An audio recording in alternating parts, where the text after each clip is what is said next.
Welcome to another edition of How Does That Work? Today, we're taking a dive into a crucial aspect of the industry, space measurement. That's right, Connor. It's not as straightforward as it may seem, especially multi-tenant or renovated buildings. We're here to make it fun and easy for you.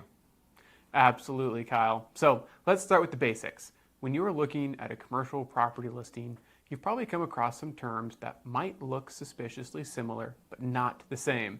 Fear not, we are here to decode them. Our first set of terms are the types of measurements that define the space and influence how much you'll be shelling out or collecting in rent and triple net fees. First up, we have gross square feet. This is the total area building. It includes everything, even the kitchen sink. Well, not the kitchen sink, but you get the idea. Elevator shafts, columns, it's all in there. Next, we have rentable square feet. This one's a bit more practical. It's the total square footage of the building minus vertical penetrations like elevator shafts and columns. So think common spaces, lobbies, mechanical rooms, and interior demising walls. And last but not least, usable square feet. This is the space the tenant can actually use, or the space available exclusively to the tenant.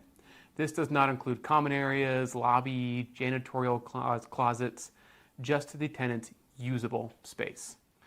Now, for our next set of terms, let's talk about load factor. It's the ratio of rentable square feet to usable square feet, and it tells you how efficiently the space is being used. If you're in a building with a high load factor, you might be paying for a lot of shared space you may not use.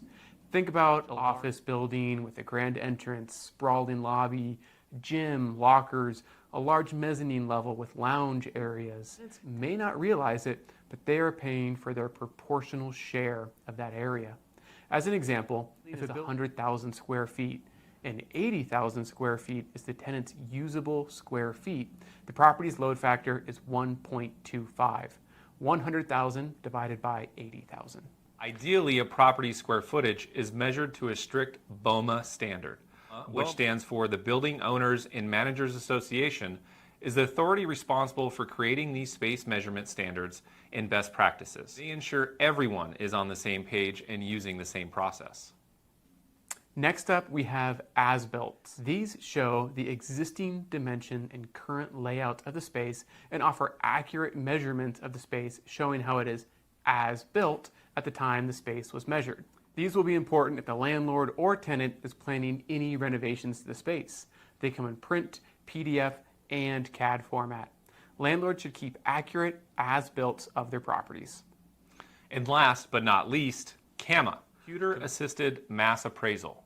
CAMA is used by municipalities to determine property values.